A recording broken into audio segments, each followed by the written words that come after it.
So good morning and welcome. Today is November 1st, 2022, and my name is Tiffany Scroggs with the Washington PTAC program. I am pleased today to be hosting the Meet the Buyer, Doing Business with Hanford Primes and PNNL. We have quite a few guests on the line today, expert speakers who will be talking about doing business at Hanford. And then we'll turn it open to a Q&A where businesses that are on the line have an opportunity to ask any questions. And feel free to put them in the chat as we go along as well. But with that, I do have a couple slides of introduction. I'm Tiffany Scroggs. I'm being assisted here by Leslie Miller, who is also with the Washington PTAC program. And our mission is to increase government contracts and subcontracts that are awarded to Washington firms. Today we'll do a little bit of housekeeping, talk a little bit more about PTAC, and then we'll dive right into doing business at Hanford. So the PTAC program, we can help with certifications and registrations. We help businesses find opportunities to bid. We mainly do this through one-on-one advising and workshops. So if you have any questions on the public sector marketplace, whether it be selling to the local, state, or federal government or prime contractors, please reach out to PTAC and we can help you do that at no cost. With that, I'm going to stop talking and turn it over to Stephanie Melling with the U.S. Department of Energy. Stephanie, are you on the line? Yep. Hi, I'm Stephanie Melling. I'm the Small Business Program Manager. I'm one of two with the Department of Energy. Susan Hiller is also one, but she was unavailable to be here today. If you go to the next slide. So the Small Business Program Manager, basically what we are is we're your advocates. Like I said, there's two of us. We are at the DOE Hanford Procurement Division. I am a contracting officer and Susan is a contract specialist. We are here to support and assist the OSDBU and the SBA. We help ensure that the procurement opportunities within each organization are made available to small businesses in, as to the maximum extent practicable. You can see on the slide here, there's a few links to different opportunities. We got the NASA SOUP, we've got the GSA Advantage. We currently utilize a lot of the GSA Advantage when we're doing procurements for DOE as a prime contracts for the small stuff. Such as we have one that's going to be coming up here in March or April that is for professional and technical services. So if you're interested in that, it'll definitely be available out there on GSA Advantage. We have the Hanford Small Business Council. This includes both federal and prime contract small business program managers, including PNNL. You can reach out to any of the small business program managers, whether it be at DOE or one of our prime contracts. Somebody's not muted. Bless you, by the way. We work together to answer and resolve questions and concerns. We have our Hanford Small Business Council meetings on a monthly basis, and we discuss issues and opportunities that may be coming up. If you want to go to the next slide. We work with PTAC. So if you want to do business with the Department of Energy or any one of our prime contracts, we ask that you do your due diligence and you research the scopes of work that are available. And when you contact us, that you provide your capability statement, based on what you can provide, and kind of do the research to make sure that you're reaching out for specific opportunities. So read the RFP, and another thing is that we need you to read the RFPs carefully and don't leave anything out in your responses. That's a big one. We don't want to find you non-compliant with the request for proposal or request for quote. So you will also want to check the SAM.gov and the DOE forecast site regularly for upcoming opportunities. There's a few links here. And then the last thing is the Bridging Partnerships. We do a Bridging Partnerships symposium annually. We're going to be doing it again this year here in Kennewick at the Convention Center. I believe it's April 12th and 13th. If you go out to bridgingpartnerships.com, you should be able to find that information. We should have the registration information up within the next month or so. Next slide. And here is a listing of all of our small business program managers. So you've got me and Susan at the top there for DOE. Down below is our prime contractors, Kelsey at CPC Co, Katie at Bechtel, so on and so forth. And then off to the right there is PNNL, and we have Brianna Yee. So that's all I have for now. I will turn it back over to you. Thank you. Great. Thank you so much for coming, Stephanie, and for sharing this. And as I noted in the chat, all these links will be live when you get the PowerPoint presentation. So if you're feverishly scribbling down email addresses right now, you can have confidence that we will email you this slide. Up next is Brianna Yee. We're excited to have you here today to talk about doing business with PNNL, the Pacific Northwest National Lab, who's a major player up there at Hanford. So go ahead, Brianna. Thank you so much, Tiffany, and good morning, everyone. This is very exciting for our first Meet the Buyer of fiscal year 23. So it's very exciting to all be together and to be presenting this information to you today. So as Tiffany mentioned, I am Brianna Yee. I am the Small Business Program Manager at the Pacific Northwest National Laboratory. And if any of you are local to the Tri-Cities and to Southeastern Washington, no doubt you probably have visited our beautiful campus, as you can see in this picture. On this first slide here, definitely taken during a sunny summer day, but our campus is just north of Washington State University, just north of Richland, Washington, and right before you hit the Y barricade to go out to the Hanford site.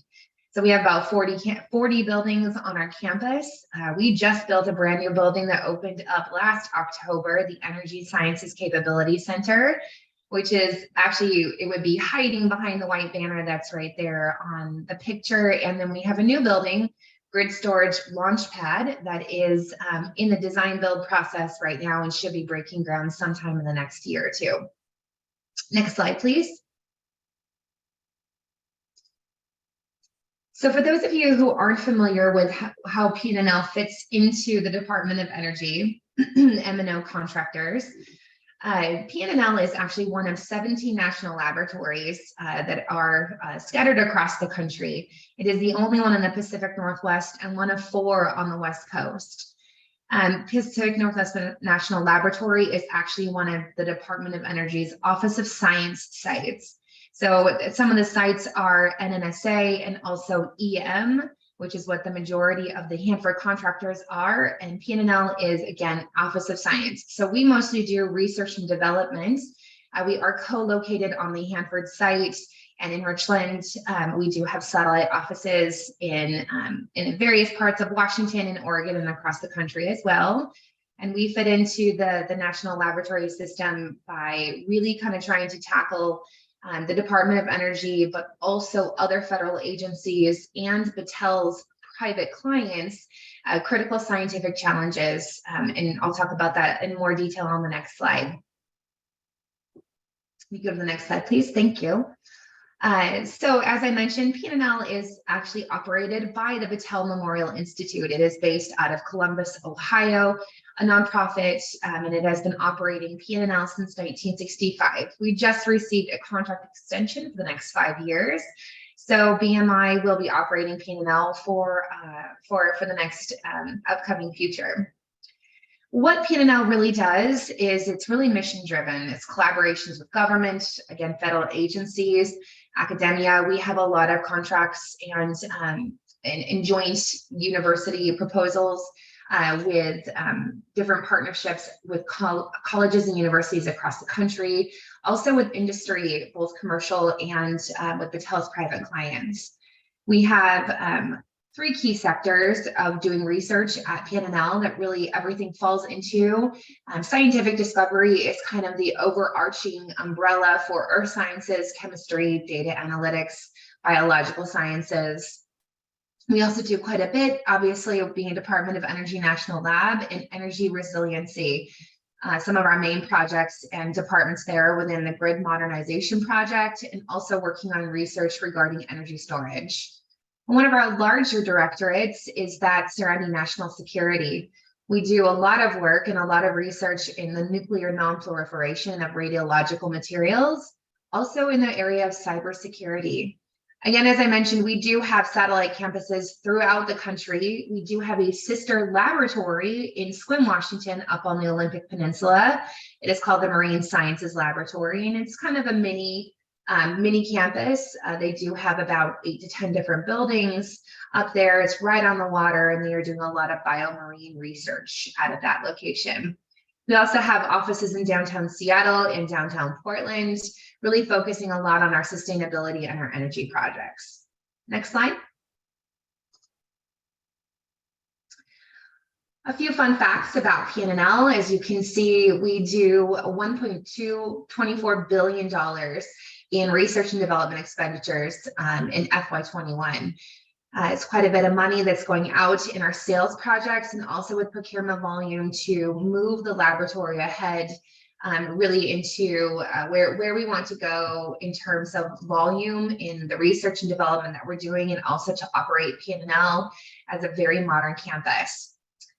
We do have over 5,000 staff, scientists, engineers, professional staff, many of those with advanced degrees, PhDs, and just a lot of different multi-diverse staffing that we have, where we really celebrate diversity, equity, and inclusion here on the campus.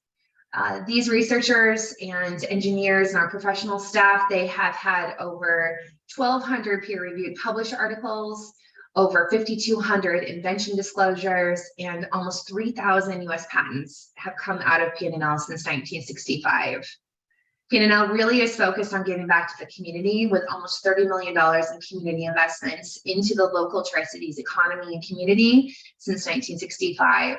And we really are working to move forward research and development in many different sectors, both for the government and commercial industry, with 119 R&D 100 awards since 1969 as well. So just a few fun facts about PNNL by the numbers. Next slide. So talking a little bit more into our different directorates, for those of you who may not be really familiar with what PNNL does, more information on each one of these directorates can be found on our website at pnnl.gov. But to give you kind of a little bit of a high-level project research snapshot about what we do within each of these different directorates, then as I mentioned, the national security is one of our larger directorates here, where we're doing a lot of money, where a lot of money is being focused on really reducing the threat from weapons of mass effect across the world. That nuclear non-proliferation and then radiological and nuclear monitoring and detection is one of our biggest programs that we have here at PNNL, where we're really working to impact,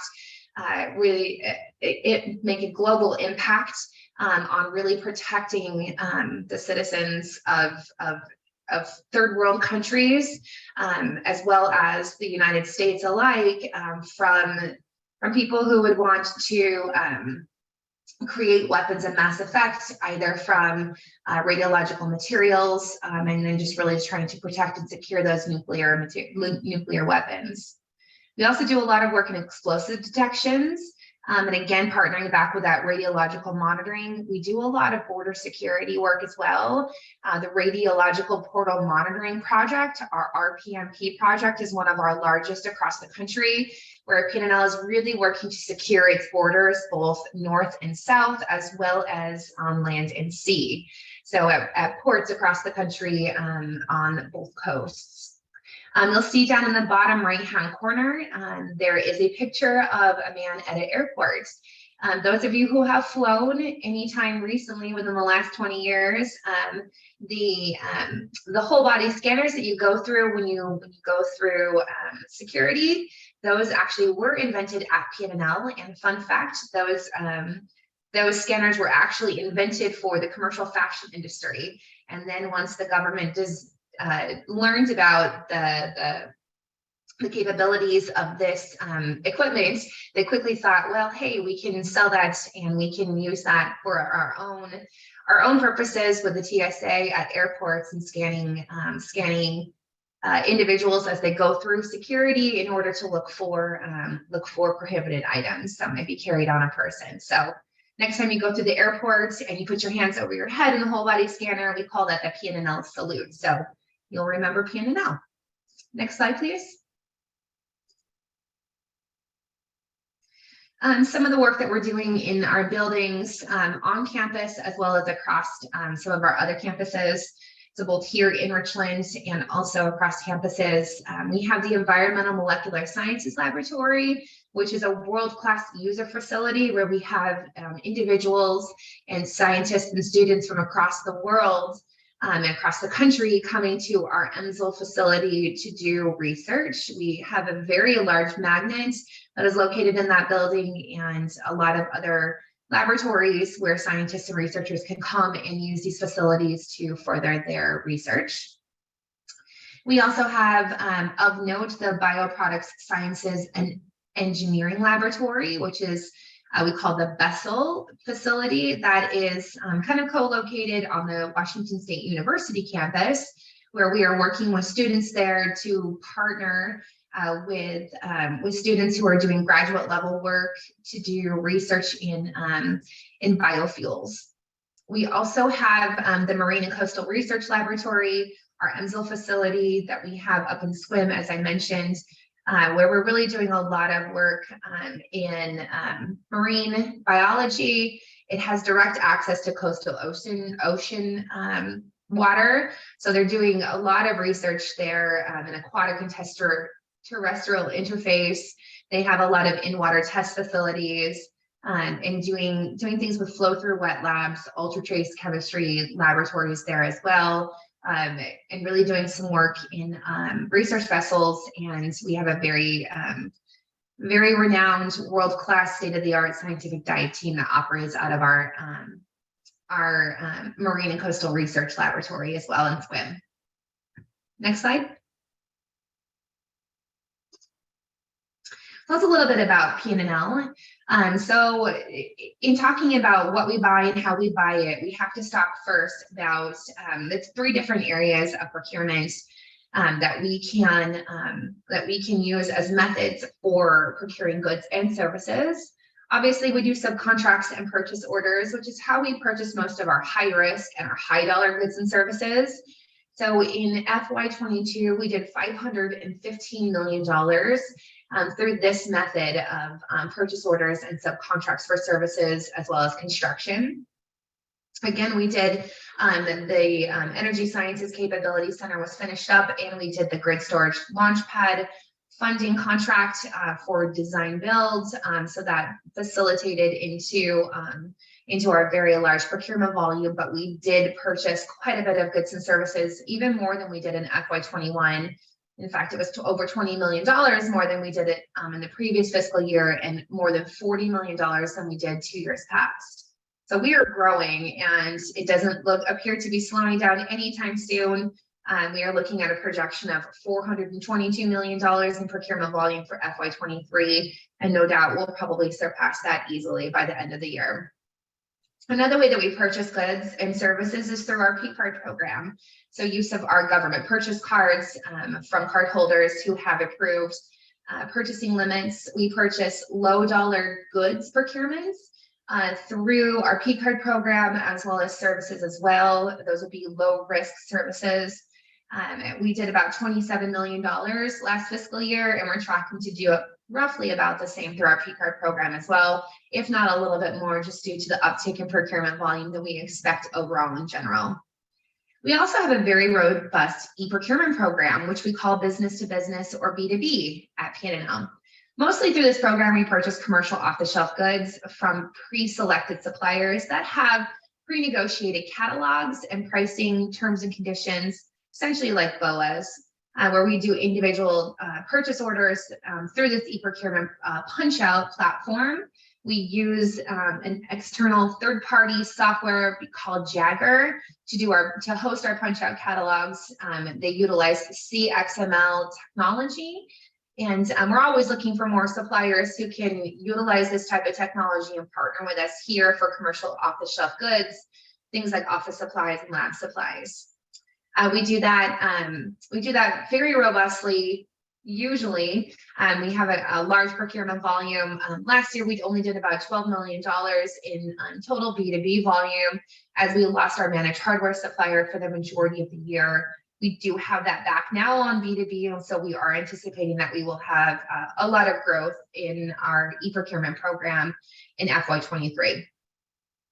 Obviously, PNNL supports DOE small business objectives. We do have small business goals in different socioeconomic categories, which I'll show you here in a couple of slides moving forward.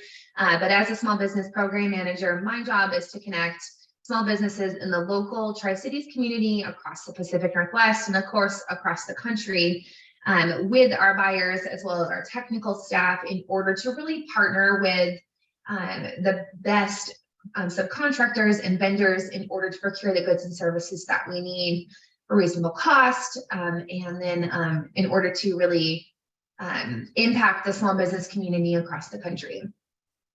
Some typical purchases, I'm going to talk about those on the next couple slides, but we purchase a lot of equipment that is more relative to scientific and laboratory equipment, and that's anything from consumables all the way up to multi-million-dollar spectrometers and electronic high resonancy microscopes. We purchase a lot of services in our energy and efficiency as well as environmental services. We are purchasing a lot of security software systems, products, physical asset protection services, as well as equipment there. We're purchasing a lot of computational tools, information technology services, staff augmentation, quality assurance platforms. We also obviously are purchasing a lot of construction and facilities infrastructure equipment. We just did a lot of marketing about our construction upcoming at our Marine Sciences Capability Center, as well as on the Richland campus in the last year. We do have some information on our small business website about a 5 to 10 year look in what we're looking at for construction needs on our Squim campus as well as our Richland campus. And I'll talk a little bit more about that in a slide to come. Next slide.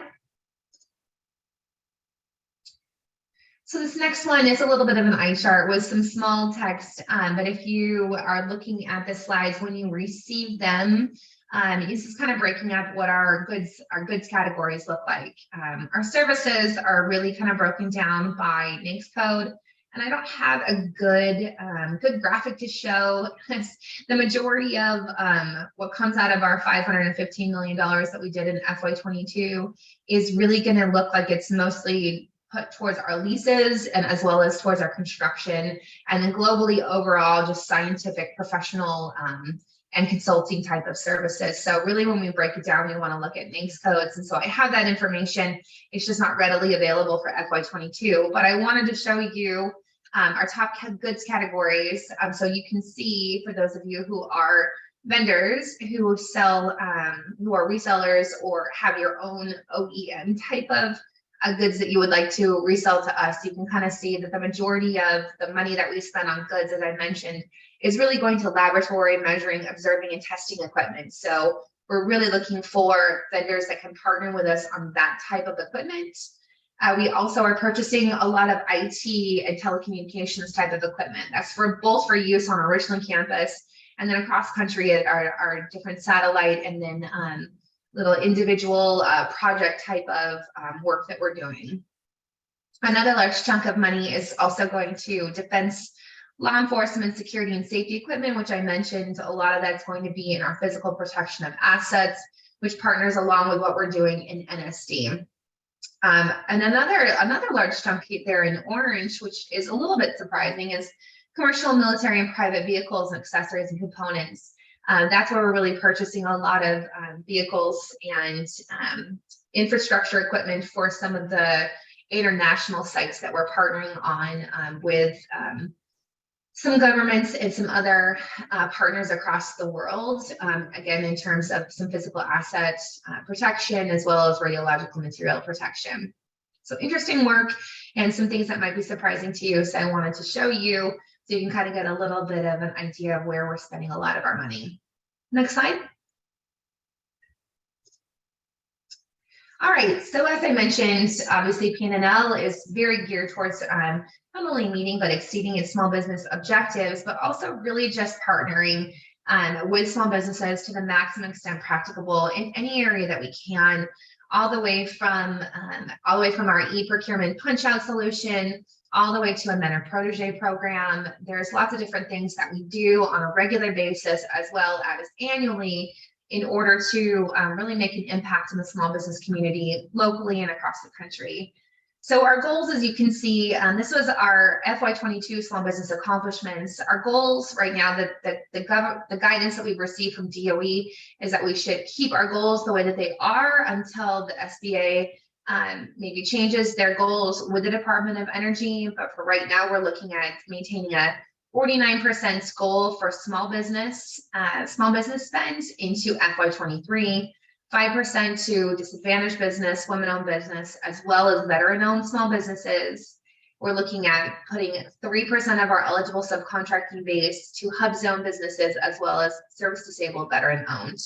So as you can see, we do a great job of really looking for partnerships where we can by putting ourselves out there at events such as this and the Meet the Buyers event that we went to in Spokane, Washington last week, as well as others throughout the year that we would definitely encourage you to partner with us on, like the Bridging Partnerships in April, as well as the DOE Small Business Forum and Expo that will be held in July of 2023.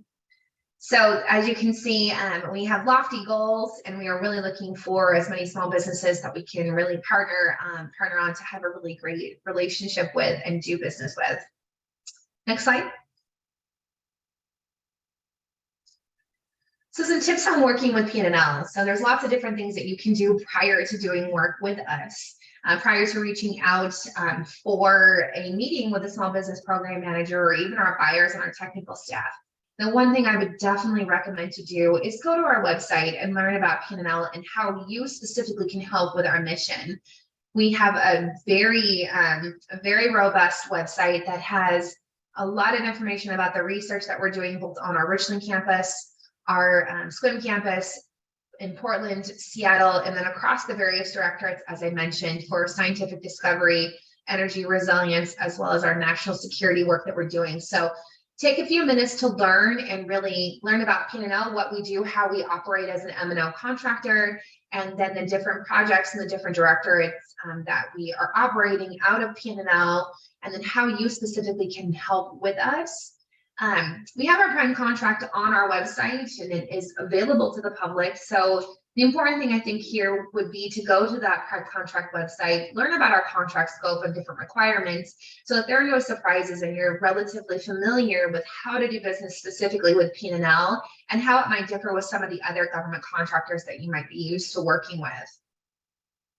Then I would say reach out to me or the PNNL Small Business Program Manager to express interest and submit your capability and line card. It's always a really great way to start the conversation and introduce yourself as an interested supplier, an interested company who wants to become a partner with PNNL. We have our own acquisition supplier portal on our PNNL website, so I'd highly encourage you to go and register your company in our ASP.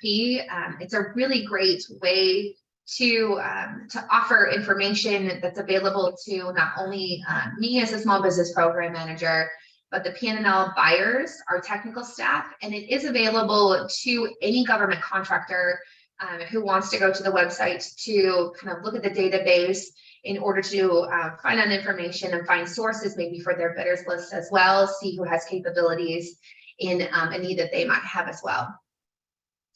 If you are a construction subcontractor, either prime or a sub to a prime, you do have to be approved through our ASP in order to do on-site construction work.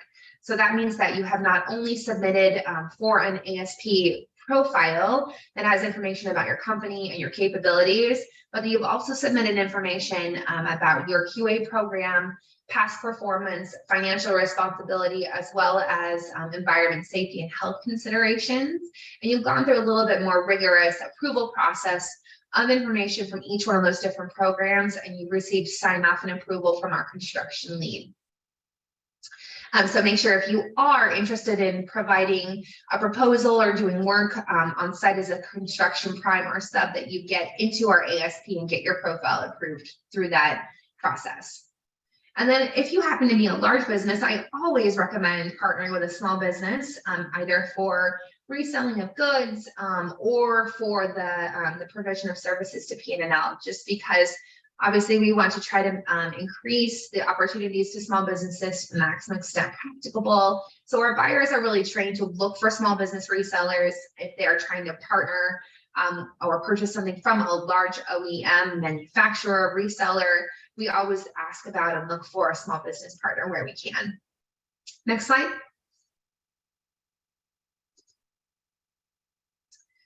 Continuing to do some tips on working with PNNL.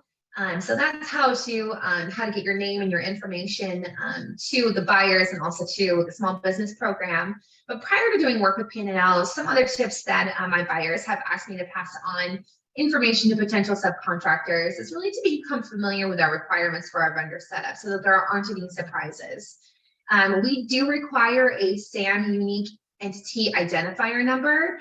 That being said, we don't require that a SAM profile be completed for every subcontractor that we do business with. The great thing about SAM is that they do have the capability to provide a UEI to a company without that company having to register in SAM. So we do require that. Either way, if you have a SAM profile or you receive a UEI from SAM from the different paths that they have available on their website. We do have our own vendor database as well. It's called the Jagger network.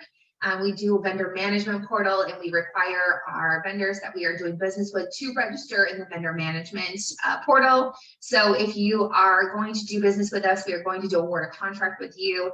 Anticipate completing a profile in the Jagger vendor management portal for PNNL. And it would be great as well if you do have a SAM profile. That way the information can flow kind of back and forth from our PeopleSoft program, as well as with our Jagger vendor management portal with your profile there. So all the information is consistent in both locations, both for our procurement system as well as our vendor management portal. And if you do not register in our vendor portal, or if you do not have a SAM profile, then you can expect to fill out a MOSRC form, which gives us the information that we need to satisfy small business reporting to the Department of Energy on a monthly basis. So just a couple of different requirements for vendor setup that just we want to make known to you so that there are no surprises when you go to get a contract awarded and we ask you to have this information for vendor setup. We do post competitive solicitations externally on our PNNL website. Anything that is competitive, greater than $250,000, then we will post that out there. This snapshot that's here on the slide was current as of Friday, and this past Friday, October 29th. I looked up it this morning. There is only one other opportunity that has been posted since, and it is another construction opportunity for our swim campus. So as I mentioned, our swim campus is doing a lot of renovation and retrofit of existing buildings, as well as the demolition and rebuild of a couple of new buildings. So what I would recommend to you, if you are a construction prime or subcontractor that is interested in work on a swim campus, is go check out those solicitations, number one, that are on our solicitations website, but also on our small business program website. There is a recorded webinar that was done last spring that shows the plan for the next 3 to 5 years of construction activities on the swim campus. And we are always looking for more partners in that area, as it's a little bit difficult to find prime contractors who are willing to travel to the Olympic Peninsula to do construction work for us. So if you are interested in partnering with PNNL in some construction prime or sub work on the SQUIM campus, I would definitely recommend checking out that recorded webinar, both the recording and the slides. Check out these solicitations, and then send me an email at the small business program inbox, and then let's get you connected with our buyers who can get you connected with our construction management team that oversee the project work on our SQUIM campus. Next slide. So again, these links are live when you do receive the slides, but this is some important links that I wanted you to be sure that you have that I mentioned today. Our acquisition supplier portal, which is our vendor database that we access when we're looking for sources for our bidders list, as well as just for partners who can come alongside of us for different services and goods procurements. Our solicitation website, as I just mentioned, for competitive awards greater than $250,000, as well as a listing of the different directorates and the different commodities that each one of those directorates purchase. A link to our small business program website. As I've mentioned, there are a few different pieces of information that I want you to find on that website, such as those recorded webinars, and then a link to the email for the small business program inbox. And so with that, thank you so much for your time today. I really appreciate you having me here, and hope to connect with you soon. Great. Thank you so much, Brianna. I appreciate you coming online today. And there is a question in the chat I know that you'll see, and you'll type an answer, or we can get to it at the very end of the presentation. But we do want to move on to HPMC. And I think Usman has joined the line. Usman, are you able to unmute and join us here today?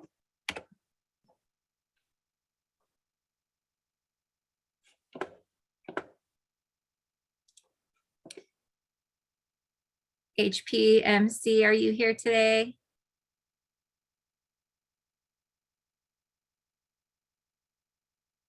Alrighty, I don't hear your sound. If you're joining by phone, it might be a *6. But I do have one slide for Usman, who's here on the slide deck right now, and he listed his upcoming opportunities.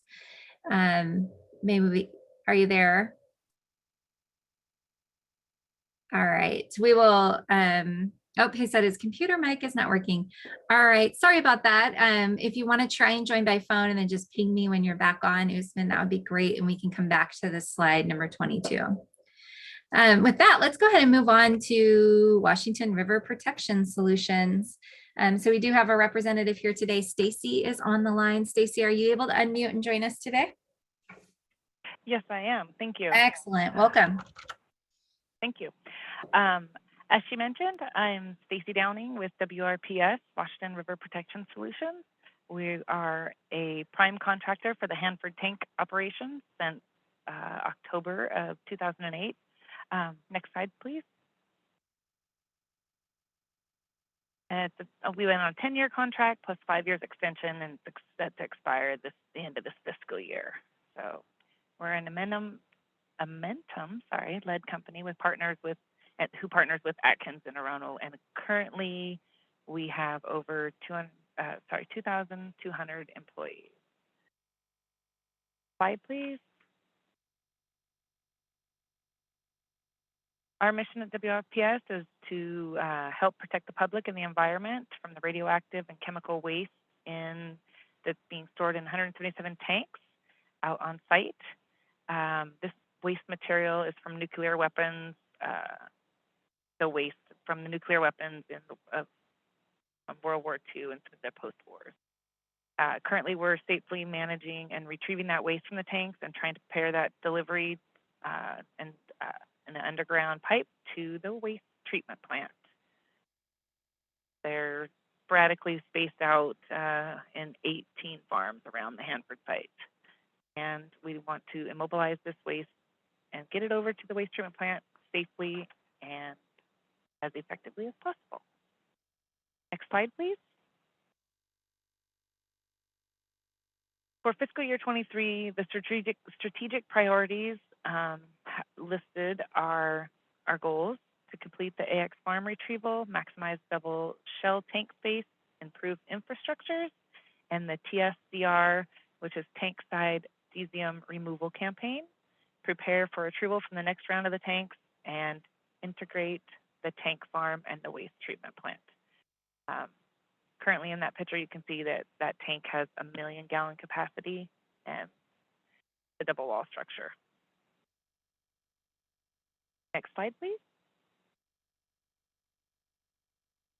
The role of the Small Business Program Manager is to help facilitate opportunities in order to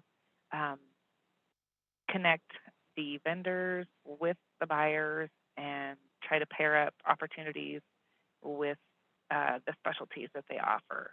So currently serve as a liaison for acquisition information through vendor registration and the buyer groups.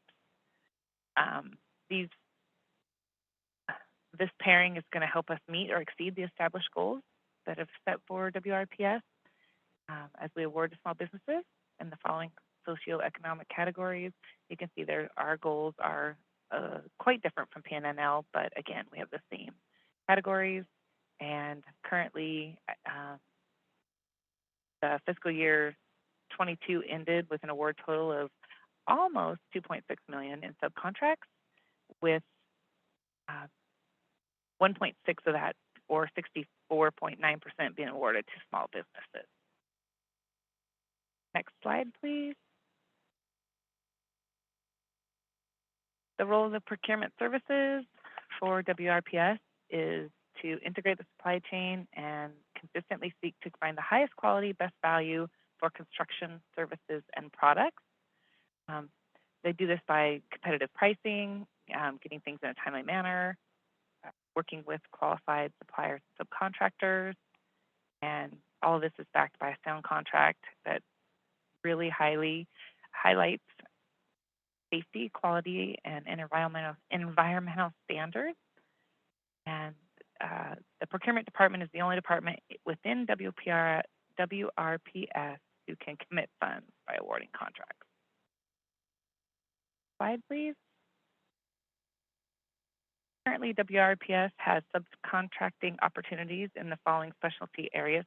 Actually, periodically, not currently. I apologize for that.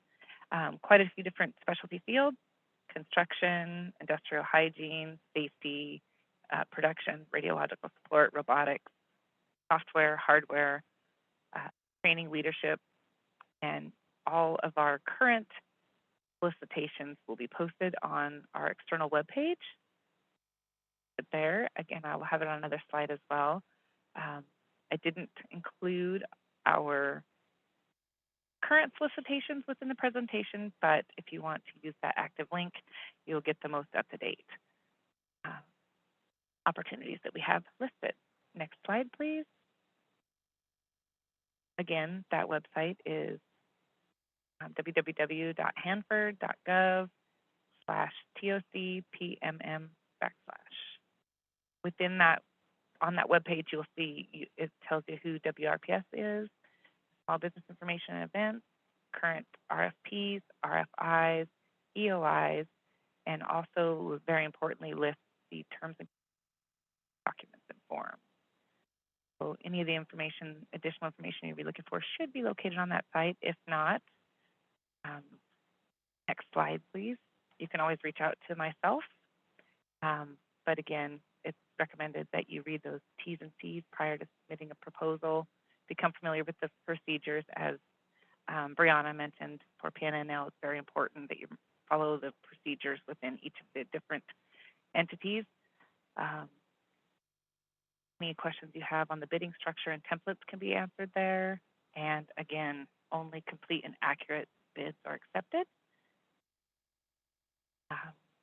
I recommend that you take some time there and go through those T's and C's. Next slide, please. For vendor registration, I don't recall if somebody has mentioned it just thus far. So WPRS, CEPCO, and HMIS all share a vendor database. So if you get registered within that one database, you'll be able to perform for any of those primes. the more complete and up-to-date the information is, the more visible you are, and the easier it is to work through the process. So if you have any trouble with the registration, the support desk is at HMIS, which is there, and would like to send your capability statement or any further information or have any questions, you can reach out to me directly. Information is included there, and if you have any questions, we welcome those as well. Thank you. Great. Thank you so much for hopping on the line today and sharing with us information on Washington River. I'm going to go back to Usman's slide. So if you get dizzy easy, go ahead and close your eyes while I go back to slide number 22 while Usman tries to unmute his phone. It might be *6 there for you, Usman, but I'll go ahead and, are you there? Check it.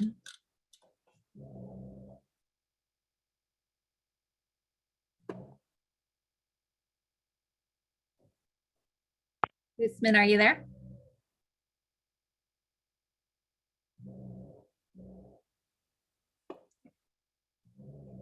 I still can't hear you. Might be muted on your phone as well as the computer. So we'll give you, try it again.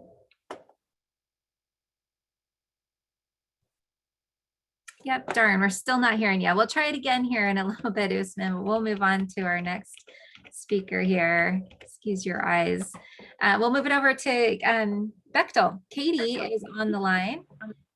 Yes, welcome. Hello? Oh, hey there, Usman. Katie, do you mind holding? We'll do Usman real quick. Oh, I can hold on. I've been struggling with my computer all day today. Okay, I'm glad we found you. Welcome to the meeting. We'll do Bechtel first since we're on her slide, and then we'll come back to you. So Katie, you're up. Go ahead. Welcome. All right. Yes, so my name is Katie Valencia, and I am the small business advocate for Bechtel here at the WTP. As most of you are aware, us Hanford site workers are involved in an environmental cleanup project of immense proportions. Bechtel National Inc., also known as BNI, is responsible to design, construct, and commission the world's largest radioactive waste treatment plant for the U.S. Department of Energy, DOE.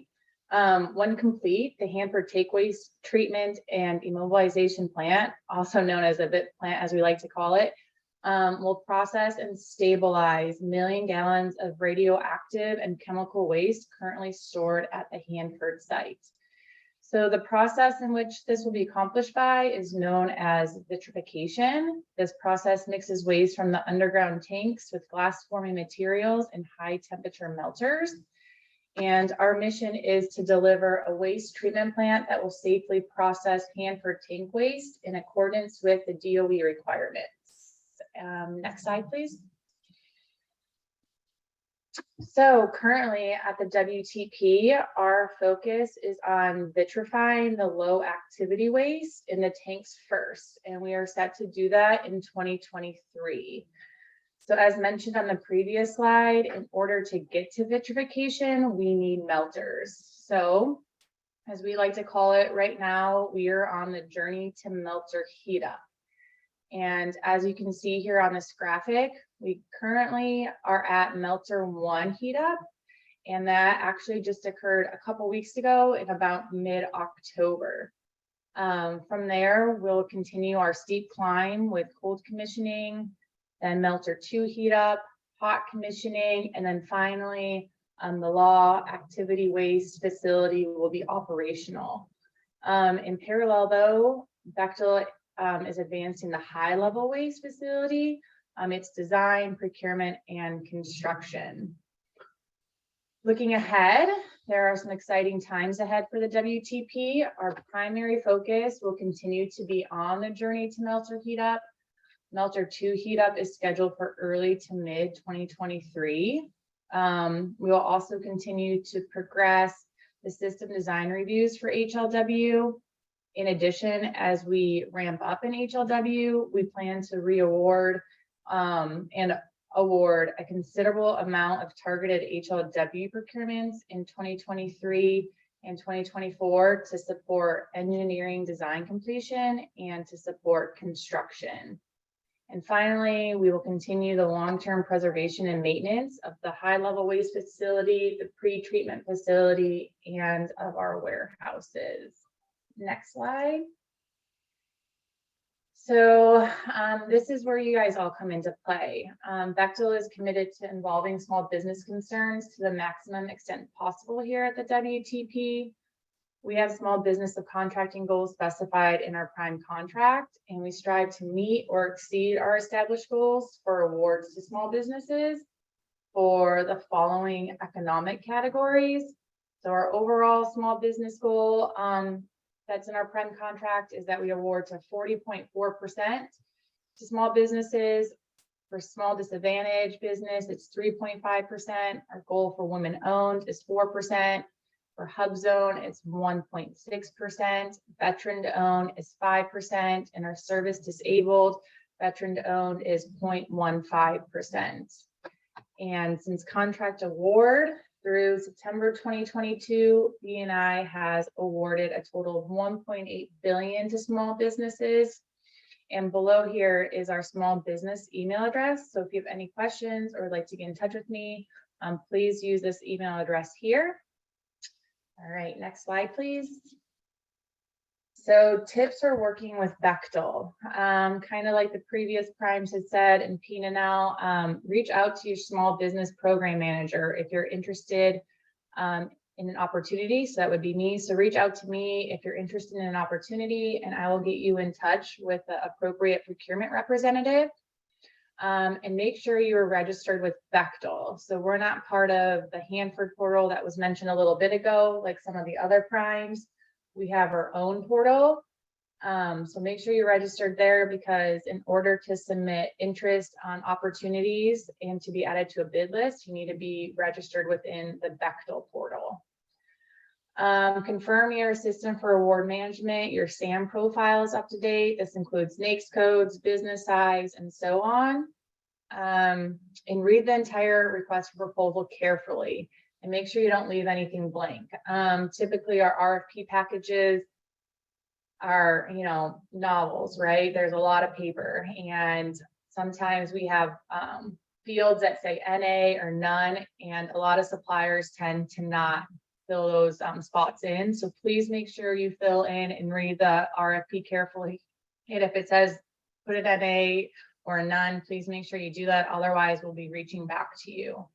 And make sure you return the requested documents on time. Remember to only communicate with the procurement representative. If you communicate others, it might potentially disqualify you. All right, next slide, please. So in regards to our upcoming business opportunities, here is a list of the ones coming due in the next 90 to 120 days. Due to the current phase that we're in on the project, the vast majority are still for general service types of contracts. However, the first three that are listed here are for permanent plant equipment procurements. That's the CM carbon steel pipe spool fabrication, the CM stainless alloy pipe spool fabrication, and then the HVAC design, fab, and the option to install. And as we continue to ramp up in HLW, there will start to be more equipment type procurements. And then the next 7 opportunities are for various service subcontracts. If you go to the next slide, please, you can see the rest of them. I'm not going to go through all the details, but if you're interested in any of these opportunities, please use the first link here that will be provided to you guys below for the Hanford Bid Plant website. That's also where you'll find our business opportunities, our small business resource page, and any information that's going on at the project. That's a great website to go to and become familiar with. If you're not seeing any of these opportunities listed on the website, please reach out to me, as some of these may already be out on the street, or they might not just be listed. And I can get you in touch with the appropriate procurement representative, like I had mentioned a little bit ago. Once again, to be considered for an award at WTP, you need to register with Bechtel, which you can use that second link there on the bottom. And this registration will allow you to learn more about Bechtel's supply chain requirements. And once again, you must be registered in our database before you can submit interest on an opportunity and be added to a bid list. Next slide, please. All right, and then lastly, if you'd like to find out more about this project, you can visit the social media pages that we have listed here and our websites. We're on Twitter, Facebook, LinkedIn, YouTube, Flickr, and of course, as I mentioned, that hanfordventplant.com website is very useful and resourceful. So always check there. And that's all I got. I just want to say thank you for your time, and we look forward to another successful fiscal year and working with our current small businesses and hopefully some new ones. So thank you. Great. Thank you so much, Katie. That's very exciting how close you are to commissioning that equipment. That's pretty exciting. All right. So questions, keep them coming in the chat, and our panelists will be on the line either answering them or choosing to answer live after we are done. But for now, close your eyes if you get dizzy easily, and we will go back to Usman's slide. We're glad you have your mic working, Usman. Go ahead, please. So I'm actually on my phone, so I don't know if you can hear me now. We can. Yes, you're good. Okay, I apologize. I've been having computer issues all day today. My name is Usman Kinta. I work for HBM Corporation. I'm also the small business manager. HBMC is basically the occupational medical service provider for all Hanford contractors except the VIT plant or WTP for now. We are in the process of our current contract ends end of December 2023. So DOE is in the process of rebidding the entire scope to include WTP. That's a different conversation to have. But however, we do have subcontractors, but as a prime contractor for the scope of work, we have the full responsibility for providing all the occupational medical and health services for over 9,000 Hanford employees. We provide services ranging from occupational medicine, health and data analysis, health education and wellness coaching, fitness for duty for like a Hanford Patrol, Hanford firefighters, and all of that 9,000 employees that for one reason or the other, when they need to get back to work, they have to come through HBMC to get the health, wellness, and health checked so they can get back to work. We also provide employee assistances such as behavioral sciences for substance abuse and things like that. The procurement and subcontracts department typically awards purchase orders and services that are typically below the simplified acquisition threshold, which is the $250,000.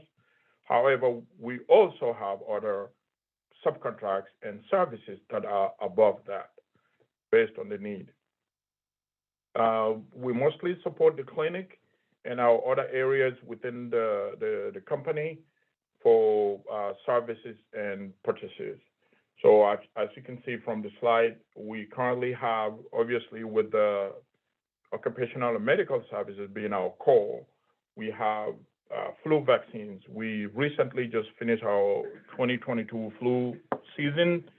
And if you understand vaccination, how it works, you have to pre-book and have your flu vaccines available and ready to go by April, May timeframe. So we have that opportunity out there, and we're looking at kickstarting that sometime in January. We're gonna need over 5,000 doses of flu vaccines, ranging from the high dose to the low dose. So if you're out there and you're interested, that will be something to look out for. We also need to purchase AED machines. Those are coming due. We're looking at kickstarting that probably sometime in January. We also need to purchase dynamometers. These are the medical equipment that you would use for blood pressure machines and those kind of things. And along that way, because we are basically a fully functioning clinic, except we don't do some of the things that you typically do at your doctor's office. we always in need of buying things like gloves, masks, syringes, you name it, anything that would make a fully functioning clinic to work properly. Those things are always reoccurring. We always buy them, sometimes in bulk, sometimes not in bulk. And those opportunities always come and go. We also, because of the fact that we have to provide all the medical services, we have machines like X-ray machines and other medical health equipment that would require routine maintenances, calibrations. So we do have those available that the service is always ongoing. If you're interested, please go ahead and send me an email. I didn't put my email on the slide, but I can put it in the chat if anybody need my email address. So, I mean, we are always on the lookout for small businesses. And like I said, most of the stuff that we procure, or even the services, we tend to look for small businesses and commercial items and the likes. That's all I have. Thank you very much. I apologize for all the trouble. No, that's great. Thank you so much for hopping on the line. And if you could go ahead and put your email in there in the chat, that would be very I'll put it in the helpful. chat. Very good. Thank you. So I think that was the last slide on this. I'm wondering if anybody else, any of the other primes have arrived that I didn't notice. If not, we'll go ahead and open it up to Q&A. If you want to raise your virtual hand there in the Zoom function and we can unmute you, you're welcome to ask questions of any of our panelists on the line today, or if you're shy, you can go ahead and type them in.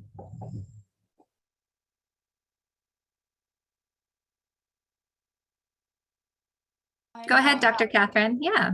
Thank you. At the beginning, Stephanie Melling mentioned, I think it was an event with regarding professional services and so forth. I would like to know where and when I'll be able to find information on that. Is that just going to be on the PTAC website? Yeah, I think it was the Bridging Partnership, unless there's another event, Stephanie, and we can get that link out.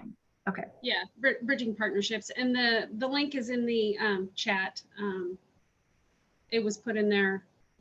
I did see the by Bridging Leslie. Partnerships chat. I had in my head that there was something additional. So thank you for clearing that up for me. And if you're a business on the line that has not attended Bridging's tour, they do a bus tour around Hanford the day before the conference. It really gives you an appreciation for the size and scope of what these prime contractors are dealing with. So I highly recommend. The tour always sells out because there's limited bus seats, but keep an eye out for that registration later this year. Any other questions? May I ask, is that tour, does that include just the area, Hanford area closest, or does it go out to the 200 area as well? It does go out to the 200 area. We're still discussing what locations it's going to go to at this point, but they do go out to the 200 area.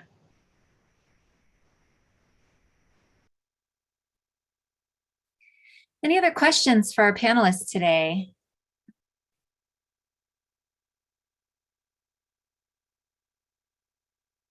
Tiffany, I have a quick question in regards to all of the panelists that were here. You know, we're looking at all of their goals for small business, and the assumption is that when they put up that data up there, they're looking at federally certified entities or self-certified. You know, the question is, do they take self-certified or recognize any state certifications?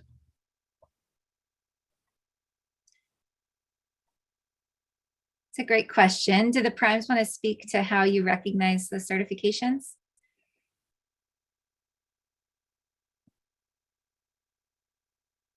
This is Brianna from PNNL. So not that we don't recognize state certifications, but we don't track them. So it's all well and great.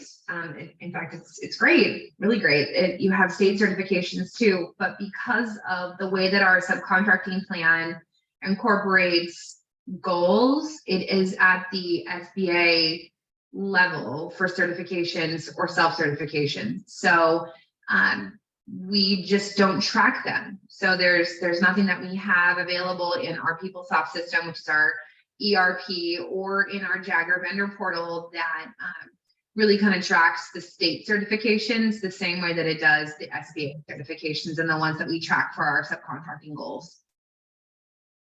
Great, thank you, Brianna. Does anyone else have anything contrary to that, or are you ditto to what Brianna said? For Bechtel, ditto to what Brianna said, self-certification. Yep, DOE same.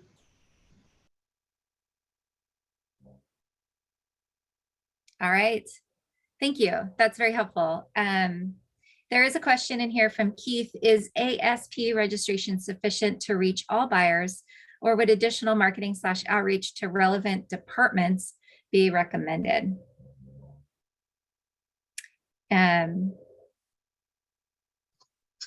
So again, I'll say for PNNL, since it's a little bit different than the other Hanford contractors.